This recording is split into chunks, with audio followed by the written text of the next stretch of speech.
Welcome and thank you for tuning in to Build and Breathe. This is a podcast that is meant to really help you improve your professional life as well as your life outside of your professional career. I'm Corey Silva. I'm a girl dad, founder of a custom software agency, and a former athlete trying to figure out my fitness journey. Here to explore the grind, the growth, and the game of building business and life at the same time. And my name is Nik Andrews, also an entrepreneur, fitness expert that is published both in radio and TV, and an actor. I am currently building the most comprehensive and value-packed corporate wellness product on the market. Thanks for tuning in, and welcome to Build and Breathe.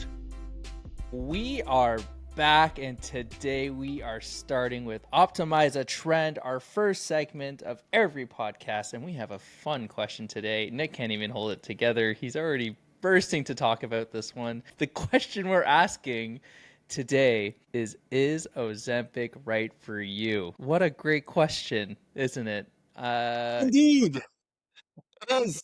Everyone has probably seen the commercials.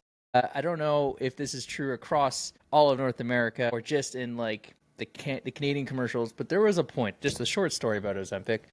There was a point where me and my fiance love to watch sports in the morning, and in between like the live segments essentially, or the recorded segments, and the commercials were going, an Ozempic commercial would come on and they would end, and then another Ozempic commercial would come on. And then the same one would come on. And no joke, there was one time 5 Ozempic commercials in a row. And yeah, it was absurd. So they went balls to the wall on. So was Ozempic right for you, Corey?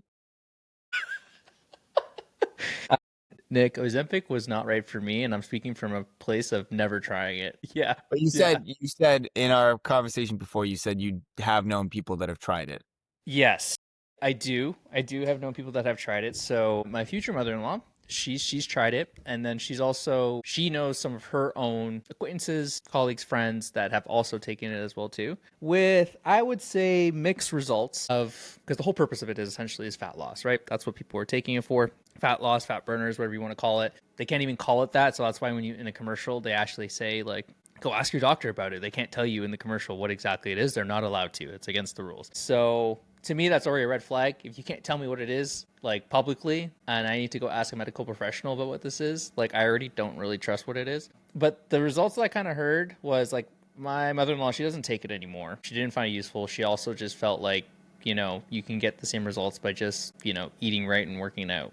That's essentially it. Other people, I think when you're on the very obese end, I think you will see results anyways because there's a lot to lose. And I don't mean that in a very mean way. I just I think a lot of the fat. reality is there's a lot of fat to lose, right? So, and I don't even know if there's this psychological placebo effect to taking it that I don't know if you can fully attribute the fat loss that you're seeing to the pill that you're taking, right?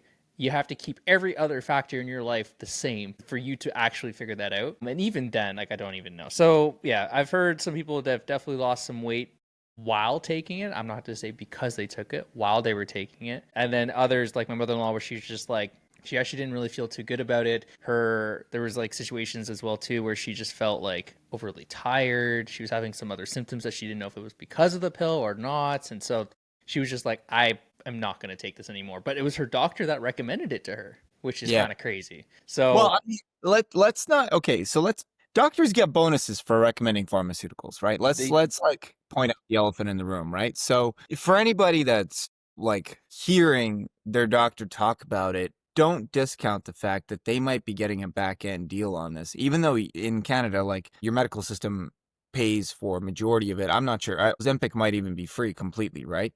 But that doesn't mean that they still don't get a kick from the pharmaceutical company, because ultimately the government is paying the pharmaceutical company, and then the pharmaceutical company, because they're getting the cash inflow from the government, from the taxpayer base, they are going to give a kickback to the doctors. There still is that buy-in situation that's happening.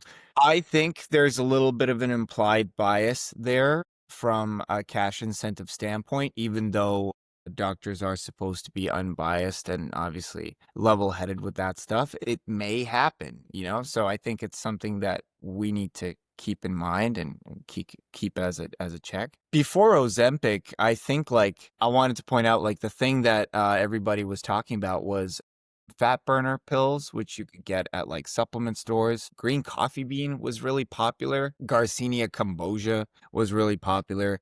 And raspberry ketones. They were all marketed as like big fat loss things. And they did slightly different things, but one of the shared thing properties that all of those three shared was that they were all appetite suppressants. Ozempic does that on a more synthetic level, so it specifically targets the body to just not feel hunger, which affects obviously your ability to eat. So I think Ozempic it can be very effective for people that are really overweight because their eating habits might be so far off the rails. And it's not even their fault. Like, it's such a downward spiral. If someone's like massively overweight, right? Their body craves so many calories. Your body desperately wants to maintain its current state of being, whether it's good or bad, it's trying to maintain that. So I've if never you thought want about it that way. That's very true. Yeah. it's a massive downward spiral. Like I have a lot of empathy for anybody that is massively overweight. Their body is a 300-pound vessel that wants to eat for 300 pounds. And Right. for them to tell their body, no, we're going down to 200 pounds is a lot of stress. And like there's literally internal protest within their body to stay at 300 pounds, right? So it takes a Yeah. lot. And I think Ozempic can push those cravings down to fool your body into thinking that it's satisfied with a quote unquote 200-pound consumption level, right? So I think it can definitely trigger things. I think on the top end of like a massive journey, it can be very helpful to get you to a more healthy level where good habits and nutrition will need to take over. I say that not as a doctor. I think you do need to consult a doctor. I think that there are massive side effects that could occur here. I think that starving yourself is never a good idea as well. So I think that education on nutrition needs to Hmm. happen. The drug is going to make you want to eat less. But when you're eating less, you need to be consuming good quality stuff because you're eating less. So you're malnourishing yourself on purpose. You need to cover the gaps. Otherwise, other things are going to break and fall apart. Yeah, and like I said, before Ozempic, there were things in GNC like the raspberry ketones, the green coffee bean, the Garcinia cambogia. I remember I worked at GNC when I was in college and university, and ladies would come in all the time. It was specifically ladies. It's like, I need something for fat loss. I need to like lose 10 pounds. And they would come. Dr. Oz was like their Yes. consultant for that, and they Yeah. would be this show on TV, and they would come in as like, Dr. Oz talked about Garcinia cambogia and raspberry ketones. I need it for fat loss. And I'm like, okay, have you considered a protein powder? Like, no, I don't need to gain muscle. I need to lose fat. Okay, so education is a blank slate here. So I would try to educate as best as I could. I remember one lady, the minute I started talking about anything other than green coffee bean, she's like, if you don't sell me this thing, I am out of here and you're gonna lose the sale. I was like, all right, go buy it. Jesus. That's like she was revolting at me for telling her. How dare I educate her on Oh my goodness. Anyway, Wild. yeah, I think it's a touchy subject. Look, I think it's a tool. I think it's a tool for anybody that's gone off the deep end too far. I think if you're talking about like 10 pounds to lose, honestly, it's not a magic pill. It is going to have adverse effects on your body. Is it worth it? I suppose everybody has their own scale of ethics and so on and so forth, but I would say do it the healthy way. Yep. Yeah. I 100% agree. I had problems when and we talked about it at the beginning of the segment a little bit when it's being recommended to, I would say, average people Yeah. that are not, maybe they are medically considered obese, because I think, that bar maybe is a lot lower than people actually think it might be, but they are not like massively obese. I would still say they're average. And I think it puts a bad taste in my mouth when it's getting recommended to those people. Yes. Yeah.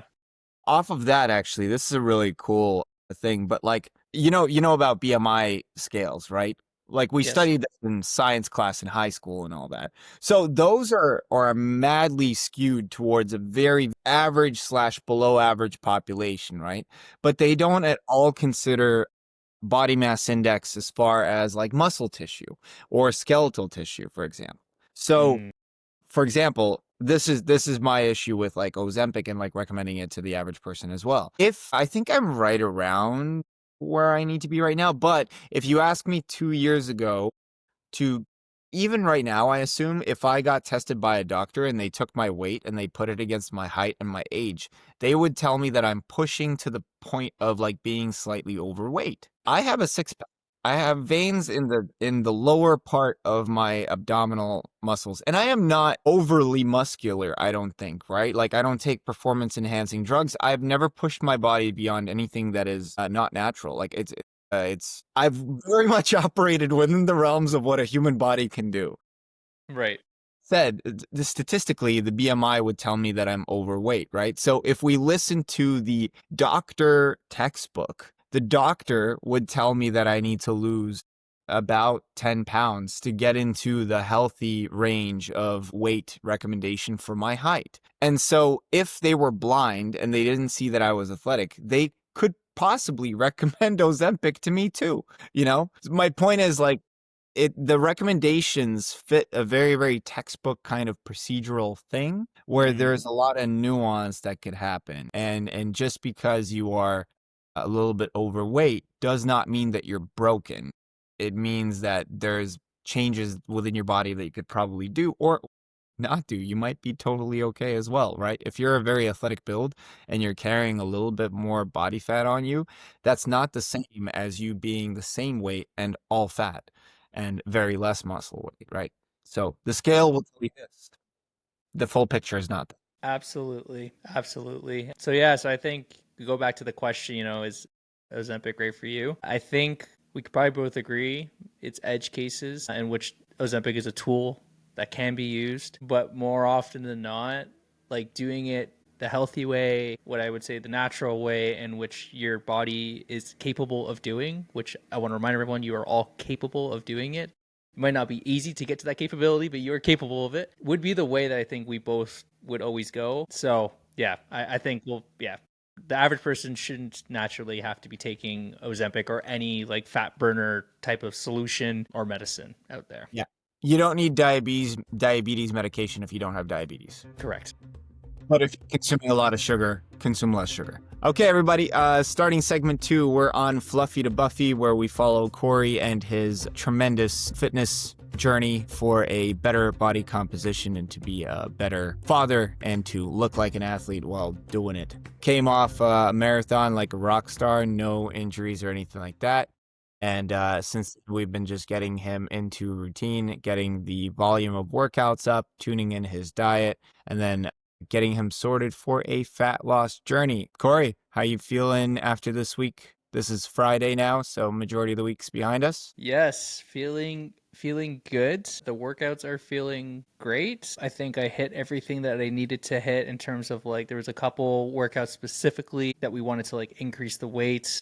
Like specifically on like I'm talking about more of like our compound movements. So those were all great. I was able to increase the weight even just a little bit to what we were talking Nice. about, which was Good. awesome. So yeah, overall I think I felt pretty good throughout the week. Energy levels have been great. Still need one more workout tomorrow, but Yeah. I'll hit that no problem. And yeah, it's been good, man. A little bit less sore this week? Yes, less sore this week. So I think having actual because I did take a one rest day. I think was it on Monday or something like that, which I don't really have many of. That helped. So it was good. But yeah, feeling good. Nice. Rest days are good. But that means that your body's adjusting to the volume and the heavier lifting well. So that's a good sign. Question for you. Did you get a weigh-in by any chance? For this week. Yes. No, but I can do a weigh-in tomorrow. Okay, great. I'm going to assign a weigh-in for you tomorrow. And that way we can just see if there's a downward trend in that for us. So that's going to be in your calendar. We'll populate that. Let's have a look at, so training wise, it's my bad, but I'll look at your logs once it's done. What we'll do instead is we'll take a look at your macros and just make sure that you are good for that stuff. I'm just going to share my screen here. All right, everybody. Welcome to Cory's Nutrition. So Yeah. we're going to have a look at, this is this week. Let's just have a quick peek just to take a look at how last week was as well. Because we're waiting on Cory's weigh-in tomorrow, right? We just need a little bit of backstory here. So last week we were a little bit heavier than the 2,000 calorie goal for those days, right? But I think we shifted to the 2,000, yes, right after the last meeting. So really the 2,000 calorie goal only started on technically Saturday. Correct. Yeah. And I'm So trying to now, get better, by the way, too, at how accurate I am with recording my macros. Some of them I'm very much ballparking. So like I think, give or take 100 calories is probably where I'm within, but right. yeah. Yeah. That is okay. That's kind of normal. Obviously, the closer and the more accurate, the better, but it's okay. All right, so let's see where you're at this week. So out of the averages of 4 days, we've got 167 grams of protein. So we're just a tiny bit shy on the protein. Not much. If you can get another 15 grams, you're Yeah, it's the fat that I need to like lean in down on. Like it's just that's what's taking my calories right now. So I need to Yes. So I'm noticing that. So let's talk about that, right? Because maybe this is a personal thing. So why are the fats too high? Is it your choices of meats? Is it sauces? Where is it coming from, do you think? Do you know? I do know. Yeah. So you actually just talked about two of them. So it's choices of meat and it's sauces. Choices of meat, mostly I'm pretty good. Like I'm a big chicken eater. So I have a lot of chicken, but it's the other meats that we tend to consume a lot, which is like I would say the ground a lot of more there's red meats like ground beef, and then pork, which is also relatively fat heavy as well too. So Sure. technically it's like chicken, beef, pork are really the ones that we kind of rotate through, but we tend to have Yes. more of the beef and pork than anything else. So that's what's like doing it, but we started shifting our grocery shop as well to just like focus more on like leaner stuff. So we picked up some like fish this week, like some whitefish, picking up some, got some more chicken. So Then yeah, and it's also trying to focus on stuff like I think late last week we had like chicken wings, which was both like saucy and with skin, which has like fat, right? So we're trying to avoid like a lot of like meats that like have skin on them, right? As well, so trying to adjust. Yeah. yeah. I found a couple of ways to like let's take it line item at a time, right? So let's talk about eggs. Eggs carry a lot of fats in them too, right? So if you're doing say a 3 egg omelet in the morning, when you're on a diet, an easy cut to do is to do 2 whole eggs and 1 egg white. So just have either an egg white carton or start emptying out those yolks. That can really slice away a few excess calories in the process. Moving on to chicken, right? The easiest option is to go from chicken thighs to chicken breast. But Yeah, I for sure. understand that chicken breast can be a little bit harder to eat, right? It might be a little bit boring. So option B is to go chicken thighs and instead of the skin on, obviously get the skin off and do a dry rub and then grill it. The dry rub will give you that crispness that sort of reminds you of like a skin sort of feel. But again, you lose a lot of the fat because the skin is off, right? So that is a helpful thing. My suggestion, I know you used to eat bacon, and if that's still a part of it, I would suggest maybe considering slicing with a bacon. Bacon hammers out fats like crazy, right? And if you just take out bacon, you can have a full-blown steak in the evening, just because you're gonna have those fats to spare. Okay. Something to consider there. Again, Yeah, not that because there's anything wrong with bacon. It's just like numerically now the budget is a little bit less, right? So yeah, and like I think I've mentioned this before. Like my breakfast has been the same for a long time now, and it's literally 2 eggs, 2 bacon, sourdough toast, and that is like what it's been for forever. So easy enough to strip away the bacon.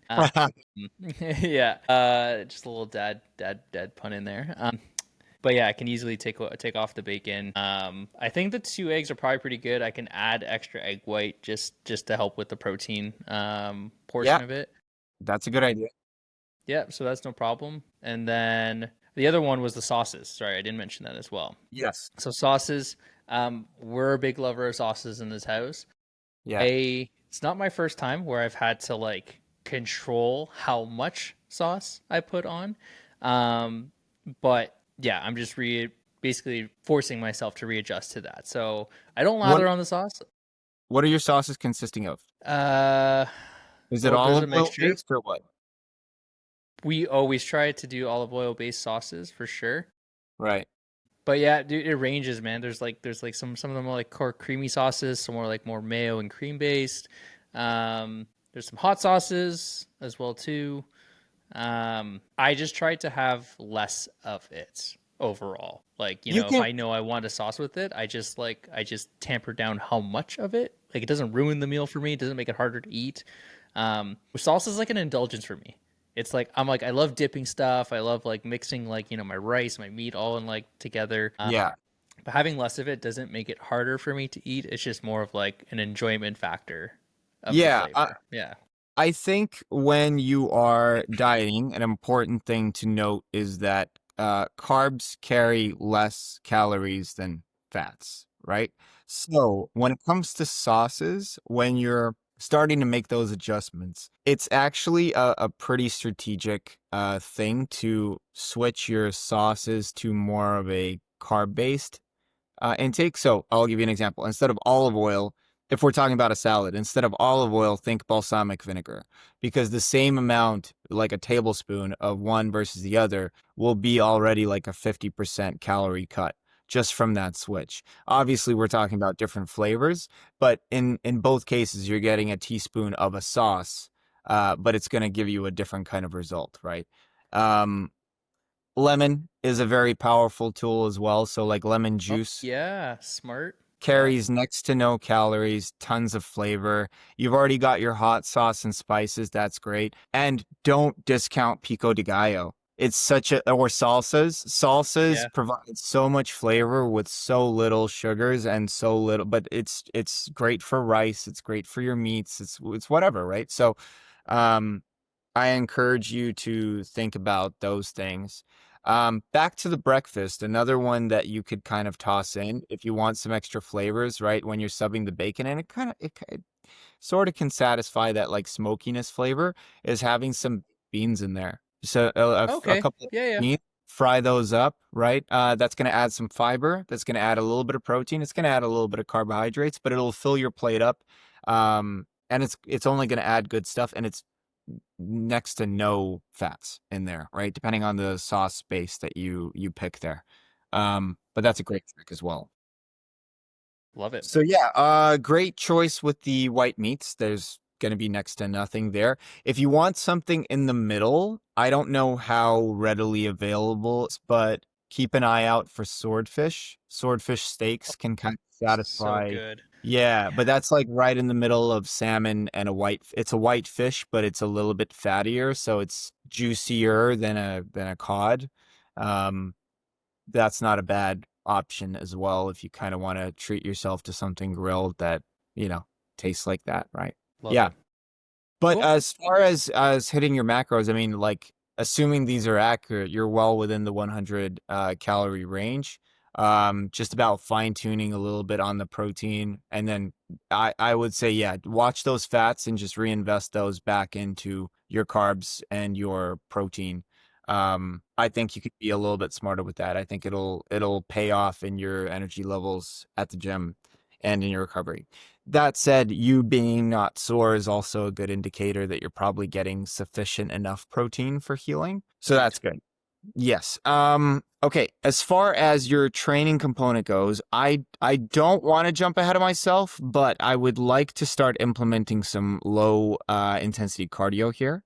I will put in just 2 blocks of a 15-minute walk or a row. I'll put in both, and then you can choose which one you want. Do you have a seated row, like a rowing machine? Uh, Yes, actually, now that you say it, yes, we do. I was like, in the gym? No, just outside of the gym. Yeah, they have one just outside of the gym, so it Okay, is there. great. So you Yeah. can either do an incline walk or a row, both 15 minutes. It's not going to be intervals. We're not training for anything high intensity right now. The reason we're doing low intensity is to keep your cortisol levels down. So we're trying to keep your stress down, at least at this stage of the game. We're going to just measure out the amount of calories. I'm going to do the calculation to make sure you're burning about 200 calories on your two 15-minute blocks of cardio, and then you're moving on to your lifting sessions. If this becomes a timing issue, just as a heads up and as a little preview, what's going to happen is we're going to start slicing down your actual weight training a little bit and just making it a little more condensed. But that's a later problem. That just know that that's where my head is going to be at strategically. We put in the cardio, we see how you do, and then we may have to condense the lifts. Yeah. Okay. If I have an option here, I would lean towards rowing, only because like I already do Oh, walking with, 3 yeah, walks per day with my dog with at least 30 to 45 minutes each. So right. I feel like it's a decent amount, and I don't want to walk in a treadmill is kind of boring. So rowing would be new. I've never done it actually. So Perfect. Great. Okay. So we'll put that in. Yeah. I'll still have the option for you there. cool. Rowing is not best idea after, say, a back day where your lower back might be a little tender, right? Yeah. Rowing can also not be the best before a leg day. So also something to keep in mind versus like an incline walk before a leg day can warm up your legs and it'll feel pretty good, you know? Yeah. So it's there for strategic purposes. But I understand your Sweet. preference. Sweet. Sounds good. Cool. Okay. I think that's good. I'll stop sharing that. And Cory, do you have any questions before we wrap up this segment as far as, I guess, what you're doing or anything like that? Not questions, more of just like a life update. I should be good in terms of getting workouts done, but I am traveling pretty much all of next week. I will be in Kelowna Tuesday to Friday. So I think for me, ideally, I'll probably move some stuff around where I'll probably work out like Monday, Wednesday, Thursday, Saturday, to avoid the travel days of working Yes. out. Where you're But flying. yeah, when I'm flying, correct. The days when I'm Okay. flying. Yeah. Let's talk about that then. So let's readjust this. This is actually a good thing because I have had many clients that travel and you do sort of start to think about these things. So, okay, you told me Monday you can work out, right? Because you're flying out Yep. Tuesday, correct? Yep. Okay, so let's hypothetically say that's your chest and buys day. That is 2 days after your upper body day on tomorrow. So that should be good. You should be okay. Next would be Wednesday. Tomorrow I'm doing lower body. I did the accessory today. Even better. Okay, great. So you got lower body here, and then that's this. Yeah, correct. You got it. Great. So you got 2 days, and then you've got your chest and buys. That doesn't conflict with your legs, so you're fine. Wednesday is going to be the next workout day, and then your third day is Thursday's going to be good. Friday. No, Thursday's good. Thursday's good. Yeah. And then Friday I'm And then you got- traveling. Okay, that's easy. That's great. Awesome. Sweet. And then I would say your cardio days, I would put to these two guys right here. Okay. Sweet. Yeah. Yeah. I think Easy I like that. peasy. Great. Easy. That was a very easy travel schedule to work with. Yeah, it's not too bad. It's not too bad. No, So that was less complicated. Yeah. cool. By that, I'm good, man. Okay, great. All right. Fluffy to Buffy. Next stage. We're waiting for your weigh-in. I don't think any calorie changes are necessary. We're just going to do that output change for the cardio this week. Sounds good. Sweet. Hello. Welcome to our final segment, Touch Grass. This is where we, as working adults, professionals, men, talk about our week, ground ourselves in the week that just happened, talk about our wins, our challenges, maybe challenges from previous weeks, and then talk about how we're maybe tackling some of our challenges moving forward. So we'll start with our wins. Nik, do you have some wins for us over the last week? Yes, I do. Yay. Have made contact with a mobility and movement specialist, which is a part of my team structure for my corporate wellness team. So I'm in Cool. talks with that individual now about onboarding him, which would be great. At this point, assuming he jumps on board, I will have my mobility specialist, my holistic nutritionist. My salesperson is also kind of like we're close to locking that in. So team is establishing and growing. That's one, I would say, win, partial win. There's momentum in the right direction. Second win is I had a happenstance moment of one of those like being in the right place at the right time, except it wasn't me. It was somebody advocating for me in the right place at the right time, which was interesting. But essentially, cool. I have to be very careful with like what to say because there are NDAs involved here. There's Right. a person, an individual that is in my life that came into contact with a very successful producer for a franchise that is madly popular, has been since like the early 2000s. And they were talking for a couple of hours and laughing about the industry and stuff like that. And my friend ended up showing him one of my previous, like my audition tapes that I did just this week. And it was a really ridiculous audition tape because it asked for it. So it was a fun conversation piece because it was just a ridiculous role, right? But the producer loved it, apparently, and ended up asking for my name and stuff like that. And then the next day they came back for a follow-up meeting with that person, and they asked for my name, and that person gave them my first name, and he said, no, his full name, his last name. And my friend said it, and he corrected her as she was saying it, which was interesting. And he's like, yeah, no, he's like, I've known about him, and I didn't understand how or what that meant. Yeah. Anyway, the person is well aware of me. I have no idea if it's ever going to lead to something. I do know there's a social event coming up that I may run into that person soon, in which case that's perfect because now we have a really funny story to go off of. Yeah. But yeah, that's one of those happenstance wins where it's like, your name is, it's one of the few circumstances where you get to know that your name was in a room and in another room, even though you were not contacted in any way. Yeah, dude, that's so cool. That just speaks as well to why building relationships is so good because there are going to be a lot of moments, and like you said, in this case, you were lucky to actually like you be able to hear about it. That your name was mentioned in another room, but there's many, many, many, many cases where your name is probably mentioned that you are unaware of, right? And the same true for all of us. But it's just like it goes to show just like how important, right, it is to build a relationship, show your value to other people, be kind, right?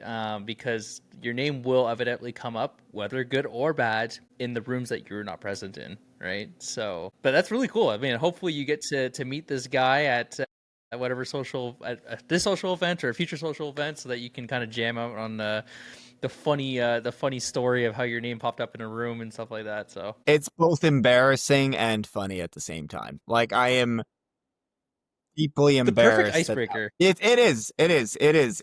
It's at my disposal. Like I am at service here to make this individual laugh at this point. Correct. Yeah.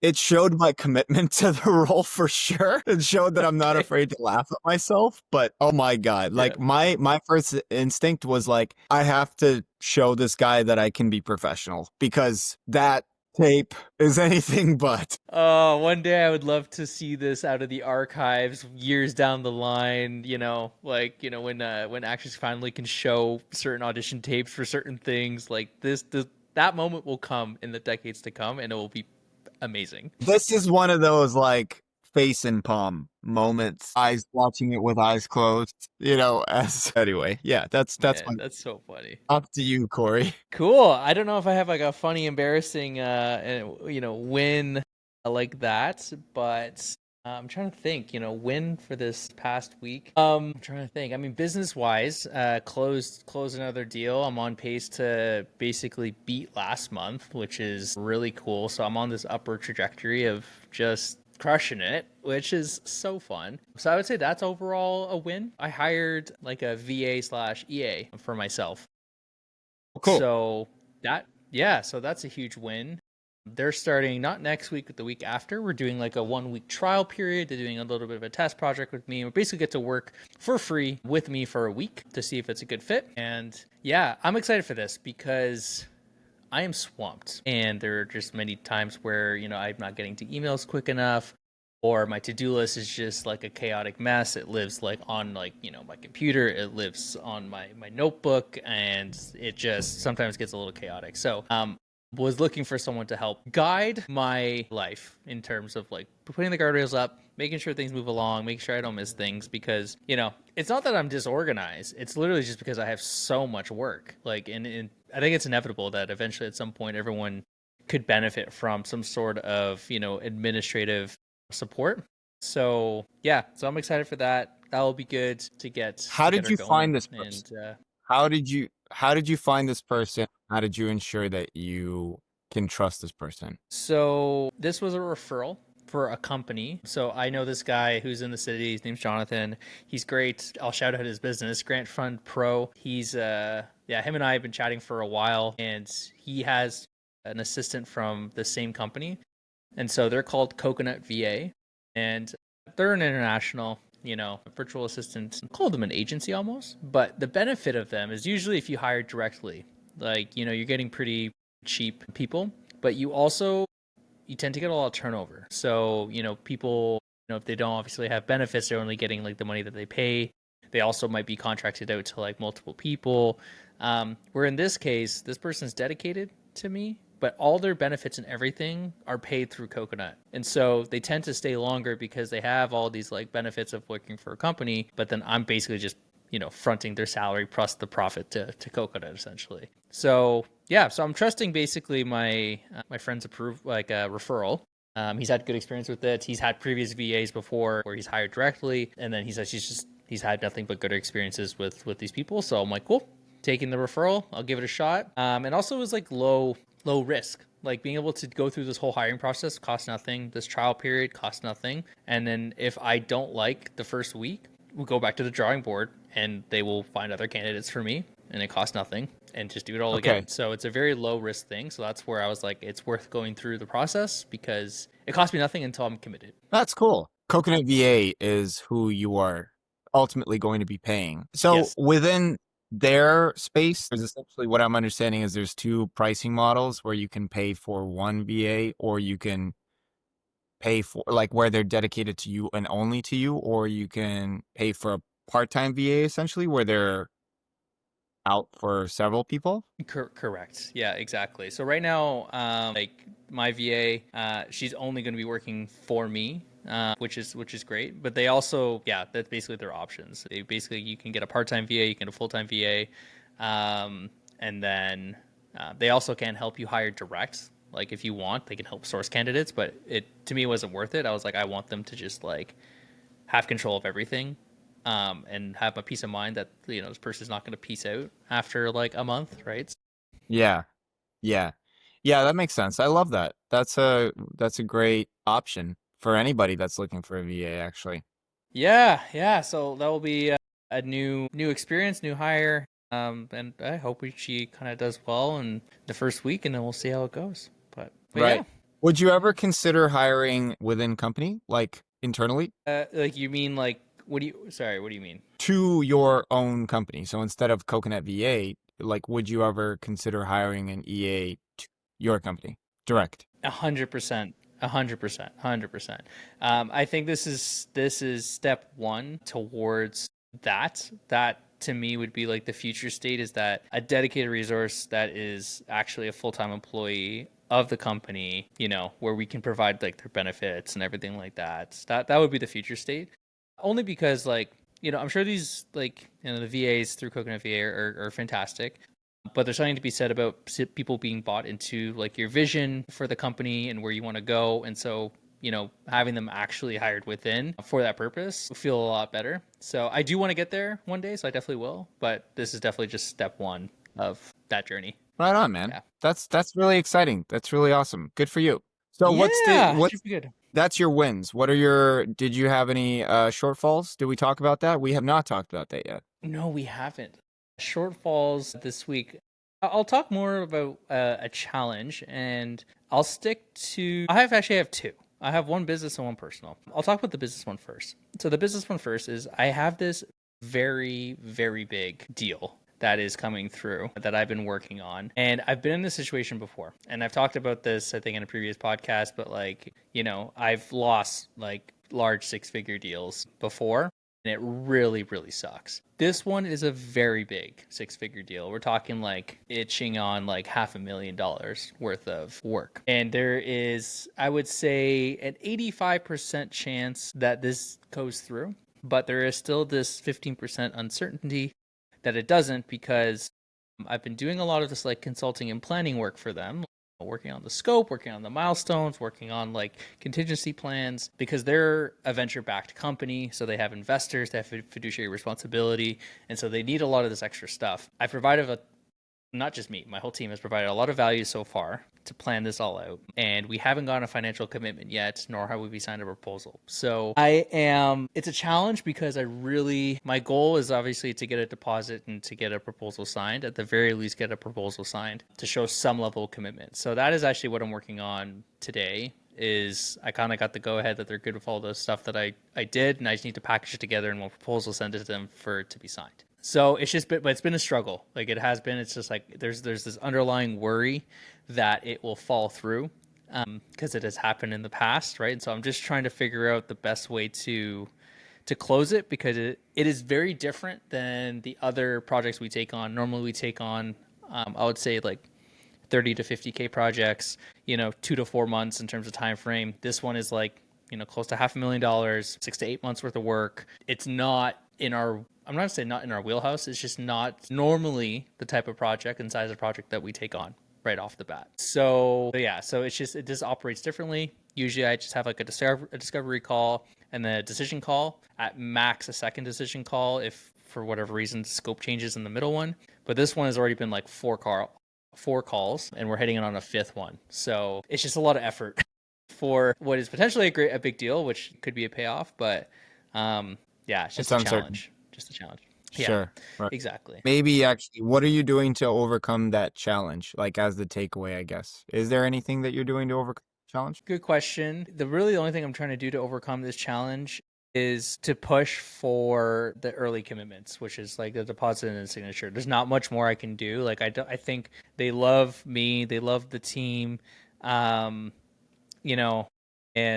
partially they're waiting for some funding and stuff. So there isn't. I honestly truly believe there's not much more I can do besides like at the very least getting a signature. So that is like what my goal is to get a signature before Monday, and then the rest I'll feel more comfortable about following through on. But that's pretty much it. I feel like I'm doing everything I possibly can do. So it's just a challenge, but it's just like everything's already being done. Okay. To make it not so. So I think, reminding yourself that you are in fact doing everything that you can do at the moment, right? You just said it a couple of times, like probably 5 times in a row. Hopefully this works out in your favor, but if it doesn't, I want you to remember yourself saying that 5 times in a row. True. Right? Yeah. Absolutely. I believe you. I don't think that you're missing anything here. I think there's so many things that are out of our control, and things that go our way and things that don't go our way. And what's really important is like, did we do everything we could have done? And if we did, we got to let it go. Absolutely.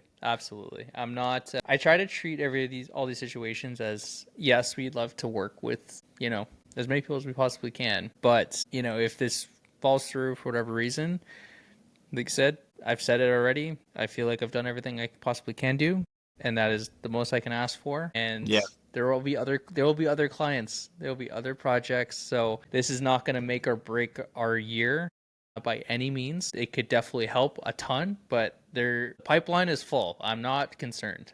So that's the big thing, is that like when you're finally at a space where you look at a client and a project and you are from a perspective of like, I don't need this, there's like this less desperation behind it, right? It's just, you are just doing your thing, right? Like, yeah, no sweat. Like if this is not it, it's not it. There's other people, so it's all good, right?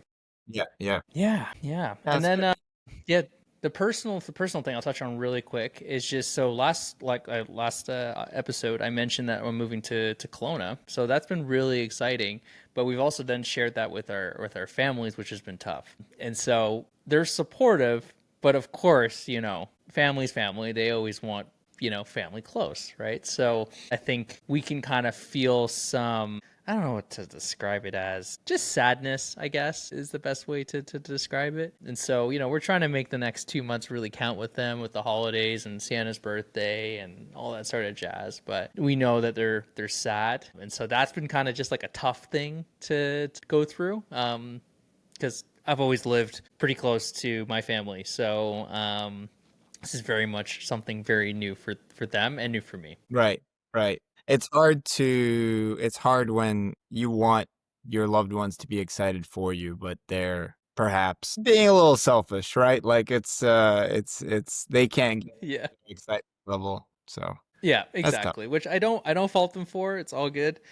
We're excited as like a family ourselves, and I think that's what matters most. So I think the way that I'm like kind of just going about this one is just I'm just gonna make the time I have with them over the next 2 months really count, and that's pretty much it. Like make every interaction that we have count, make some extra efforts to go see them, all that sort of stuff. So that's just kind of what I'm gonna do because we're moving is a reality and that's not going to change.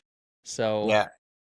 we'll just make the time we have now count and then make efforts when we're there to like FaceTime and stuff, Yeah, yeah. I think don't forget to talk to people that are excited about you too. Like control your diet of conversations. Yep. I find when you're Yes. like surrounded by like that sadness, it bleeds into you, right? So control that. Control your Absolutely. input. Yeah, that's good. And how about you, man? Any shortcomings or challenges and how you're dealing with them? Yeah, honestly, I think quite a few this week. A couple of auditions really threw my schedule off track, and then I had an invoice delay that has since come through and it's fine, but that sort of delayed a purchase regarding to the business that I was holding off on the invoice. So that delayed things a little bit as well. So with regards to just keeping everything on track, the only thing I can do is catch up today and tomorrow, so over the course of the next 2 days. Really, the bigger challenge and solution, and I don't remember if I actually talked about this, but I need to reallocate my time spent. And the way to do that is to invest heavier into I think the residential side of the business, the residential Right. services that I provide Yep. that will in turn provide more cash flow for less time invested. So it flips the equation, which will then free up probably a block of, for every contract that I get, I imagine I win back about 3 to 5 hours per week, which is That's substantial. massive. Yeah, yeah, yeah. So even one contract, if I can lock that down, I think I can change the exact amount of time that I need to stay on track with those things that fall off the bandwagon. That is that. Right. So yeah, I have designed materials that I need to push those sales. I need to start making the calls, picking up the phone and start pushing that. I'm hoping to get that started this afternoon. If not, that's all of next week's priority. So that's sort of my challenge and that's my solution right there. I think the only path is I'm in the burn the boats sort of. I'm right at the cusp of the burn the boats situation, Yep. which is Yeah, I absolutely always do. it's always a tough Yeah. spot to be in. The other thing too is it's both business and personal, I suppose, but I have reached a point within the taxation side where the amount that you get taxed to me far outweighs the benefit of putting in more time into that job with that tax structure. So I am Mm, actually kind of disincentivized to push more on the contracting work within the wellness space, not my own business, but for others. I am now right. fully incentivized to go the other structure to invest into my own LLC because then I can have more taxation tools to write off things and be smarter with, which is what I've done for I know, like, I guess most people don't know me, but like that's literally what I've done for the last like decade coming out of school pretty much. Like I've always ran it through a corporation and done write-offs of different things, car payments and insurance and tech and whatever else I needed, right? And I just find that you can be way more lean with your finances that way, just because you can, avoid getting taxed so much, right? Yeah, absolutely. Absolutely. That makes sense. Cool, Yeah. man. Well, those were our wins. Those are our challenges. How we're gonna tackle it. I was excited to hear that, your team is kind of forming. Excited to hear that you're at this point of potentially reallocating your time, getting some time back. But you're on this you're on the precipice of it, which is really cool. And then on my side, dealing with the moving and telling people, and then also dealing with some harder sales cycles, but we're crushing it. We're moving forward. So I think it will be good to hear next week to see how we how this all unfolded, and if everything is good and we are not smashing our heads against the wall. Yes, sir. Makes sense. Yeah, weigh in tomorrow. Let me know. Will do. Cool. I think we will wrap it up there. So thank you, everyone. Hey, thanks for tuning in and thanks for listening. Please feel free to give us a like or a review or a comment on whatever platform you found us on. And if you want to send Cory or I a direct message if something you found was super relatable, give us a shout on our socials. We'll put them in the description below. Thanks again for listening in and tuning in to Build and Breathe.